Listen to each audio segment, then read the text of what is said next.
Hello दोस्तों, उम्मीद है आप लोगों का दिन अच्छा जा रहा है। आज हम बात करने वाले हैं आपके पोर्टफोलियो की और आपके पोर्टफोलियो में इक्विटी और डेट की एलोकेशन और बैलेंस कैसा होना चाहिए। तो इस टॉपिक पे हमने 2-3 बार ऑलरेडी बात की हुई है, लेकिन ये थोड़ा सा कंफ्यूजिंग टॉपिक है, तो मुझे थोड़ी सी रिक्वेस्ट आई थी कि इस टॉपिक में मैं फिर से वीडियो बनाऊँ।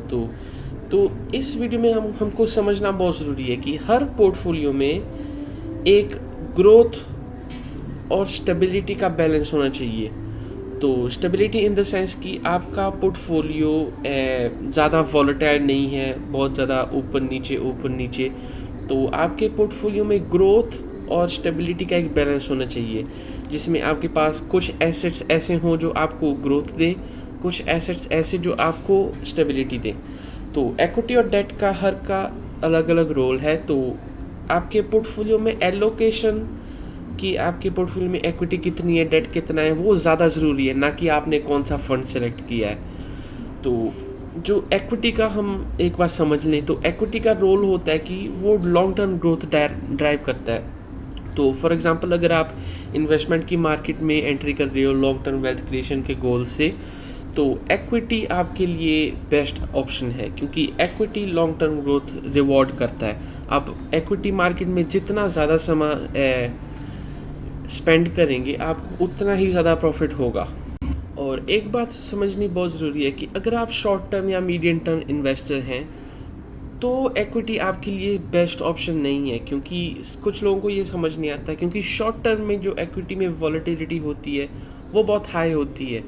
तो ऐसे भी हो सकता है कि अगर आपका लगा लो फॉर एग्जांपल 3 इयर्स का इन्वेस्टमेंट प्लान है और आपने अपना पोर्टफोलियो 80% इक्विटी में बना लिया, तो जो आपका पोर्टफोलियो है वो ऐसे भी हो सकता है कि बेयर रन चल गया, तो मार्केट्स बहुत ख़राब चल रही हैं, तो आपका जो पोर्टफोलियो था उसकी वैल्यू 2-3 साल में लगभग 50-60% गिर सकती है। लेकिन अगर आप लॉन्ग टर्म में है तो ये वॉलेटिलिटी बैलेंस आउट हो जाती है जब मार्केट करेक्शन करती है। लेकिन अगर आप शॉर्ट टर्म इन्वेस्टर हैं और आपने इक्विटी में इन्वेस्टमेंट की हुई है, तो ऐसे भी हो सकता है कि जब आपको अपने पैसों की ज़रूरत है तब वो आपके पैसे काफ़ी डीप वैल्यूड है, आपके स्टॉक्स, आपके फंड्स काफ़ी अच्छा नहीं कर रहे। तो इसीलिए शॉर्ट टर्म में इक्विटी डिस्करेज की जाती है थोड़ी सी।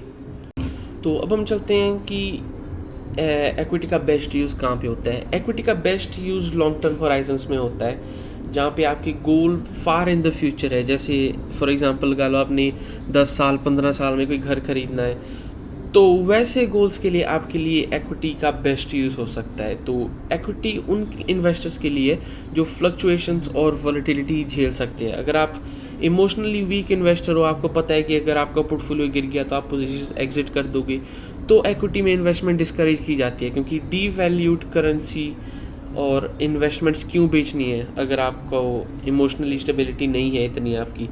तो इक्विटी आपकी वेल्थ को ग्रो करता है, लेकिन उसको समय चाहिए। तो अब हम आते हैं डेट पर। तो डेट एक इक्विटी से थोड़ा सा अलग है।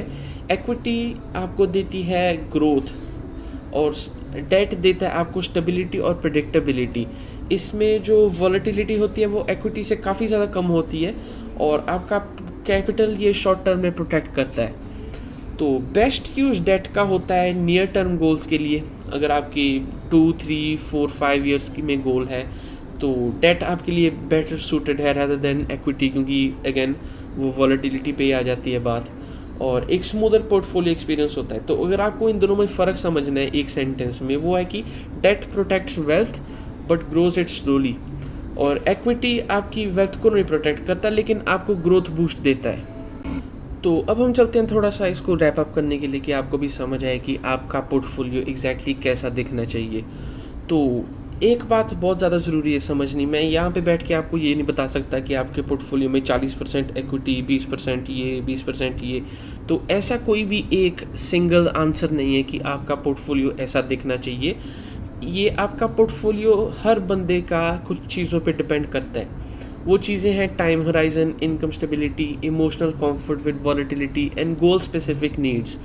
तो इन चीज़ों के डिपेंडिंग आपका पोर्टफोलियो काफ़ी ज़्यादा अलग दिख सकता है। तो फॉर एग्जांपल, अगर आप एक 50 ईयर ओल्ड पर्सन हैं, आप रिटायरमेंट के क्लोज हैं, तो आपका पोर्टफोलियो ज़्यादातर डेट को फेवर करेगा, क्योंकि आपका ऑलरेडी आपने सारी ज़िंदगी लगा के पैसा कमाया है, वो पैसा आपका ग्रो करना ऑल दो एक इम्पॉर्टेंट फोकस है, आपका ज़्यादा प्रायोरिटी फोकस होगा आपकी कैपिटल को प्रोटेक्ट करना।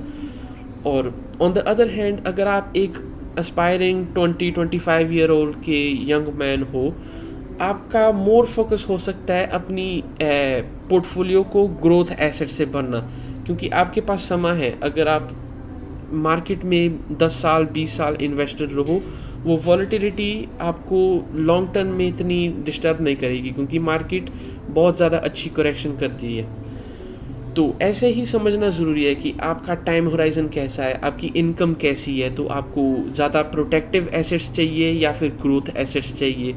तो ऐसे आपको अपनी पोजीशन देखनी है, अपनी इनकम देखनी है, अपना इमोशनल कंफर्ट देखना है कि आप अपना पोर्टफोलियो रातों रात 40% नीचे गिरता देख सकते हैं। अगर नहीं देख सकते तो आप अपना डेट को फेवर करें थोड़ा सा। अगर आपको पता है कि अब आप अपना पोर्टफोलियो लगा लो 40% नीचे देख के भी आप आराम से घर पे बैठ सकते हो कि चलो कुछ नहीं होता, 6 महीने में वापस आ जाएगा। अगर आप वैसे इन्वेस्टर हो, आपको पता है कि मैं वॉलेटिलिटी झेल सकता हूँ, तो मैं और भी ज़्यादा इक्विटी ऐड कर सकता हूँ अपने पोर्टफोलियो में। और एक जनरल रूल ऑफ थंब है कि अगर आपका लॉन्गर होराइजन है तो आप हायर इक्विटी रख सकते हो, अगर आपका शॉर्टर होराइजन है तो हायर डेट को फेवर करो। तो इसका यही मतलब है कि अगर आपका लॉन्ग होराइजन है, आपके पास वॉलेटिलिटी को झेलने के लिए समय है, आपके पास मार्केट को करेक्शन करने के लिए देने के लिए समय है, तो इक्विटी आपके पोर्टफोलियो में एक ग्रोथ बूस्टर इंजन है और डेट एक स्टेबलाइजर है जो आपके एसेट्स को प्रोटेक्ट करता है। तो इसका बैलेंस आपको अपनी टाइम को, इनकम को, इमोशनल कंफर्ट को और गोल्स को देख के करना है कि मुझे पर्सनली कौन सा सूट करता है, मेरी इमोशनल कैसी है, मेरी इनकम कैसी है। तो ये आपको बैठ के आपको खुद फिगर आउट करना है। इसका कोई वन राइट आंसर नहीं है कि एक करेक्ट पोर्टफोलियो में ये इतना होना चाहिए। तो फाइनल टेक अवे इस वीडियो से ये होना चाहिए कि जो एक अच्छा इन्वेस्टर होता है उसको रिटर्न्स मैक्सिमाइज करने के लिए इतना सोचना नहीं पड़ता। एक अच्छा इन्वेस्टर मार्केट में ज़्यादा से ज़्यादा टाइम गुजारने की कोशिश करता है, क्योंकि आप जितना समय मार्केट को देंगे, मार्केट उतना ही आपको वापस रिवॉर्ड देगी। Simple as that. तो इस वीडियो के लिए यही है दोस्तों। अगर आपको कुछ सीखने के लिए मिला तो सब्सक्राइब ज़रूर करना, उससे थोड़ी सी मेरी भी हेल्प हो जाती है। और अगर आपको इस टॉपिक में थोड़ी सी ज़्यादा क्लैरिटी चाहिए तो कमेंट्स में बता देना, मैं आपके लिए एक और वीडियो बना दूँगा। Thank you very much guys.